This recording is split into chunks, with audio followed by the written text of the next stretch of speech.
So what do we now know? The major parts of a centrifugal pump and how the pump itself basically works. In this section, we'll learn more about the external components and what they do.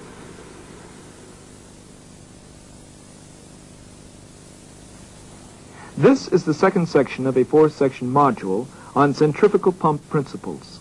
This section covers external components. By external components, we mean those parts that can be seen when you walk up to an operating pump. Specifically, we're talking about the casing, the stuffing box, the bearing housing, and the coupling. Casings are usually made of cast iron for low-pressure pumps and of steel for high-pressure pumps. Steel or cast iron casings serve 3 primary purposes. They house the internal parts, keeping them in the proper position and protecting them as well. They confine the fluid being pumped and direct its flow. And finally, they form the volute and connection points for suction and discharge piping. Pump casings have 2 designs, solid or split.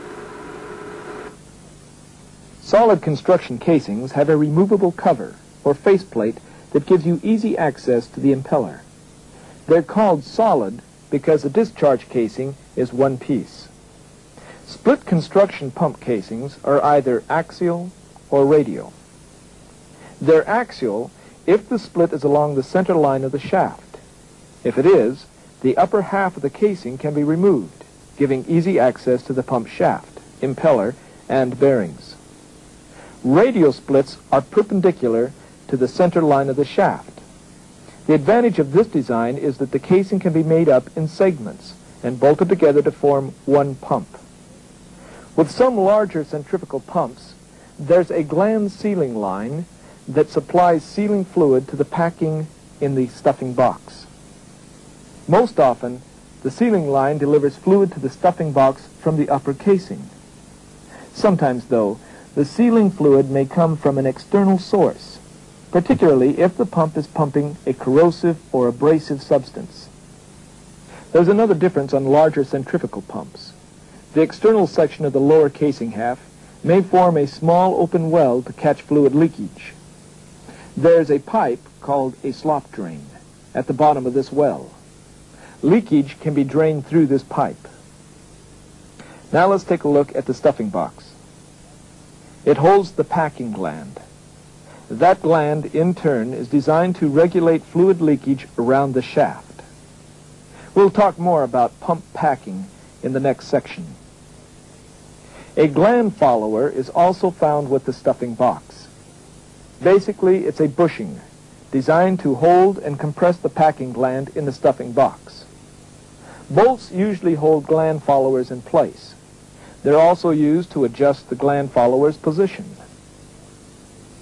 These are bearing housings.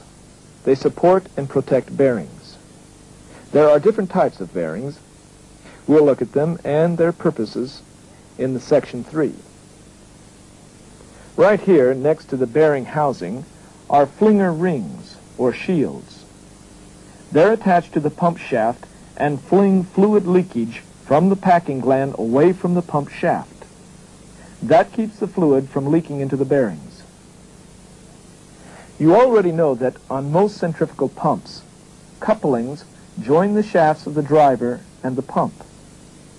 They have to be flexible enough to handle misalignments between the shafts, as well as changes in the driver's speed.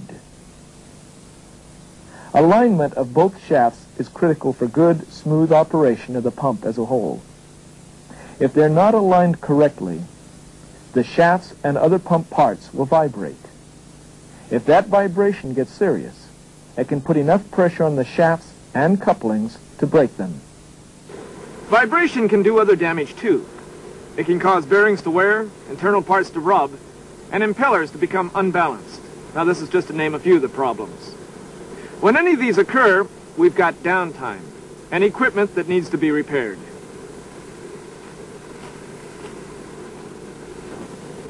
In the next section, we'll look at the internal components of centrifugal pumps. Stop the tape now and review this section. View the tape again if you wish, and then move on to the next section when you feel you're ready.